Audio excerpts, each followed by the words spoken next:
What is up, my dudes? We are back again with another video. For my 200th upload, I wanted to incorporate the number 200 into the video somehow, and after Aaron Judge became the second fastest to hit his 200th home run, it got me thinking who the first ever to do it was in MLB history. Ted Williams? Nope. Babe Ruth? Also no. Not even Barry Bonds did it. Ryan Howard is the fastest player in the history of baseball to hit 200 home runs, and today, we're going to discuss how he got there. If you guys enjoyed this video, make sure to leave a like and consider subscribing.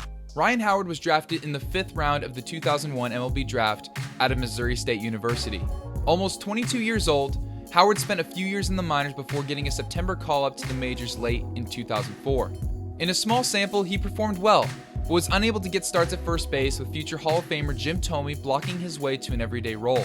Keep in mind, there was no option to DH, since this was the National League before the Universal DH. When Jim Thome went down with an elbow injury in July of 2005, Ryan Howard made every game count to earn his stripes and get an everyday gig playing first base. In only 88 games, Howard blasted 22 homers, drove in 63, and posted a 924 OPS, which equates to a 133 OPS plus. His performance earned him NL Rookie of the Year honors for 2005. An offseason trade that sent Jim Thome to the Chicago White Sox opened the door for everyday playing time at first base. 2006 went right in just about every way possible for Ryan Howard. Fresh off a killer rookie season, he took that mojo with him and had a ridiculous season that earned him his first All-Star selection, a Silver Slugger, and an MVP award. On top of all that, Howard became the second straight Philly to win the Home Run Derby, as Bobby Abreu had won the year prior. Let's take a look at the numbers he put up for the season. Ryan Howard led the league in homers with 58, RBIs with 149, and total bases with 383. He posted career best in just about every major stat you can think of. He did strike out 180 times, but we don't talk about that. In all seriousness, that's the type of player Ryan Howard was, and in his 7-year prime from 2005 to 2011, you came to expect the 3 outcomes: strikeouts, walks, and a lot of homers. Posting all of his career best in 2006 is more of a statement of how amazing he was in that season, rather than a statement of how fluky of a year it was, because he did have some great years that followed, that got him to 200 homers faster than anyone in history. On his path to 200 long balls, he had 82 homers after 2006 in only 266 games. 2007 might not have had the counting stats that 2006 had, but it was an important season for a couple reasons. For one thing, he became the fastest to 100 homers in just 325 career games. For another, he led the Phillies to the postseason for the first time since 1993. His average dipped from 313 to 267, although he still was incredibly productive with runners on base, driving in 136 on the season. He drilled 47 homers, posted a 976 OPS, and finished 5th in MVP voting. After the season, Howard was still 71 homers shy from 200. 2008 is an interesting year to say the least.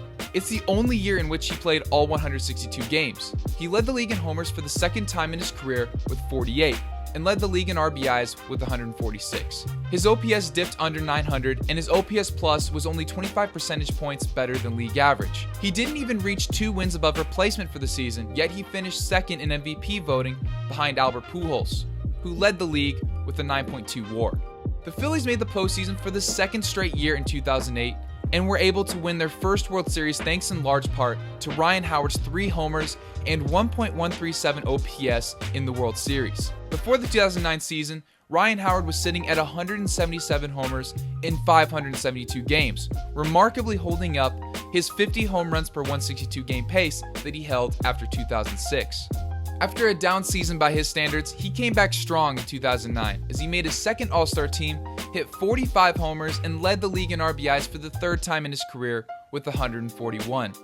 He posted a 931 OPS and a 141 OPS plus, a 16% improvement on the previous season. And as you probably are already thinking, this is the season in which he became the fastest player ever to 200 home runs in 658 games. Like I mentioned earlier, Aaron Judge accomplished the same feat, although it took him 13 more games than Ryan Howard.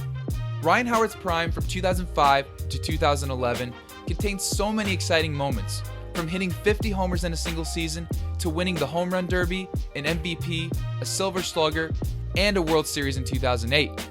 Ryan Howard hit 286 homers in this span and made 3 All-Star teams. Unfortunately, one injury forever altered the course of Ryan Howard's career, In Game 5 of the 2011 National League Division Series, Ryan Howard tore his Achilles tendon on a ground out to not only end the game, but to send the Cardinals to the NLCS. Ryan Howard never hit 30 homers or 100 RBIs in a season again after that 2011 postseason, and called it a career after the 2016 season at 36 years old. Ryan Howard had one of the most incredible starts to a career in recent memory. There have been so many all-time great power hitters, and for Ryan Howard to become the fastest to 100 and 200 home runs speaks volumes to how successful he was in his prime. Who knows what his career could have been without that devastating injury? If you guys enjoyed this video, make sure to leave a like and consider subscribing. I'll see you guys in the next video. Later. I'm not having any fun.